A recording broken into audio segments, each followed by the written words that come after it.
এই ছোলা গলায় নিয়ে তুমি কি করবে? আগামীকাল আপনারা জানেন যে মানুষ, গরিব মানুষের পাশে আমরা আছি।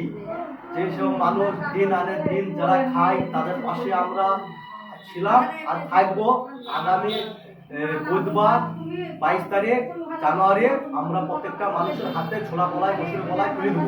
তাই আমরা বলতে চাই, যেভাবে মা মাটির মানুষ যেভাবে উন্নয়ন করছি, প্রত্যেকটা মানুষের পাশে আছে। মমতা বন্দ্যোপাধ্যায় যেভাবে লক্ষ্মীর ভান্ডার থেকে, বেকার ভাতার থেকে, বার্ধক্য ভাতার থেকে, প্রত্যেকটা মমতা বন্দ্যোপাধ্যায় যেভাবে উন্নয়ন করছি, মানুষ কি বলবো, মানুষের তত্ত্বে মমতা বন্দ্যোপাধ্যায়কে জান ভরে 2026-এ আবার বিধানসভা ভোট আছে, আবার আমাদের মা মাটি মানুষের সরকার আবার ক্ষমতা আইনি। তাই আমি বলতে চাই, যেভাবে মমতা বন্দ্যোপাধ্যায় আমাদেরকে যেভাবে কাজ দেবে সেইভাবে লড়াই করে আমরা জিতবো।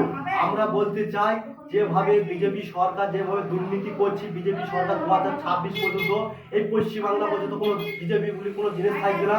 বিজেপি যেভাবে আবাস যোজনা ঘরের টাকা আটকে দিয়েছে, আবাস যোজনা আটকে দিয়েছে, কেন্দ্র সরকার মোদী সরকার যেভাবে মানুষকে ভাতে মারার চেষ্টা করছে, এই বাংলার মমতা বন্দ্যোপাধ্যায় যতদিন থাকবি, মা মাটি মানুষ যতদিন থাকবি, মমতা বন্দ্যোপাধ্যায় যতদিন থাকবি, ততদিন বাংলার মানুষকে কোনো কষ্ট দিতে পারবি না।